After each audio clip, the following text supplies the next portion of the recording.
বাংলাদেশে গণতন্ত্রের বিরুদ্ধে, নির্বাচনের বিরুদ্ধে ষড়যন্ত্র চলছে। ৭১-এর ঘাতকরা, মা বোনদের ইজ্জত লুণ্ঠনকারীরা আজকে প্রতাপ দেখাচ্ছে, কিন্তু জনগণ গ্রহণ করবে না। কি আপনারা করবেন? গ্রহণ করবেন? দেখেন দেখি কি করবেন। করবেন গ্রহণ? করবেন না, জনগণ গ্রহণ করবে না। কারণ মহান স্বাধীনতার ঘোষক শহীদ রাষ্ট্রপতি জিয়াউর রহমান স্বাধীনতার ঘোষণা দিয়েছিলেন। যখন ১৯৭১ সালের ২৫শে মার্চ এই ঢাকায় হানাদার বাহিনী আক্রমণ করে পরের দিন স্বাধীনতার ঘোষণা দিয়েছেন জিয়াউর রহমান। বেগম খালেদা যে ৯ বছর আন্দোলন করেছেন, নিজের সন্তানদেরকে তাদের দিকে তাকাননি, তিনি সেদিন নেতৃত্ব দিয়ে এই দেশে গণতন্ত্র এনেছেন।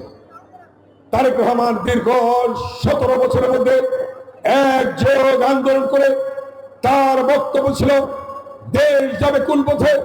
ফয়সালা হবে রাজপথে। রাজপথে হয় নাই ফয়সালা। ৫২-এর ভাষা আন্দোলনে সালাম বরকত রফিকের রক্তের বিনিময়ে রাজপথে ফয়সালা হয়েছিল, মায়ের ভাষা প্রতিষ্ঠা হয়েছিল। ৬২-এর শিক্ষা আন্দোলনে ওয়াজুল্লাহ বাবুনের রক্তের বিনিময়ে সেদিন শিক্ষার অধিকার প্রতিষ্ঠা হয়েছিল, রাজপথে ফয়সালা হয়েছিল। ৬৯-এর গণঅভ্যুত্থান শহীদ আসাদের রক্তের বিনিময়ে সেদিন রাজপথে ফয়সালা হয়েছিল, দেশ গণতন্ত্রের দিকে ধাবিত হয়েছিল। ৭১-এর মুক্তিযুদ্ধ শহীদ রাষ্ট্রপতি জিয়াউর রহমানের নেতৃত্বে সেদিন রণাঙ্গনে যুদ্ধ করার মধ্য দিয়ে এখানে আপনার বাংলাদেশে স্বাধীনতা এসেছিল। ৯০-এর স্বৈরাচার বিরোধী গণতান্ত্রিক আন্দোলনে দেশটি বেগম খালেদা জিয়ার নেতৃত্বে সেদিন ডাক্তার মিলন জাহাদ হোসেন রক্তের বিনিময়ে রাজপথে ফয়সালা হয়েছিল। কথাটা সঠিক কিনা? ২৬-এর গণঅভ্যুত্থান তারেক রহমান যেটা বলেছেন, আবু সাইদ ওয়াসিমের রক্তের বিনিময়ে, রিয়াজের রক্তের বিনিময়ে রাজপথে ফয়সালা হয়েছিল।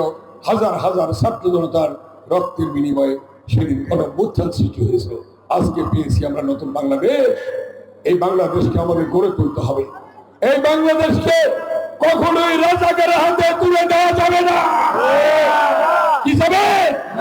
যাবে না। তাই বাংলার মাঠে ঘাটে, পথে প্রান্তরে, গ্রামে গঞ্জে একটি আওয়াজ উঠেছে, সেই আওয়াজটি হয়েছে এগিয়ে যা। সবার আগে কি কে বলেছেন কথাটা? তারেক রহমান।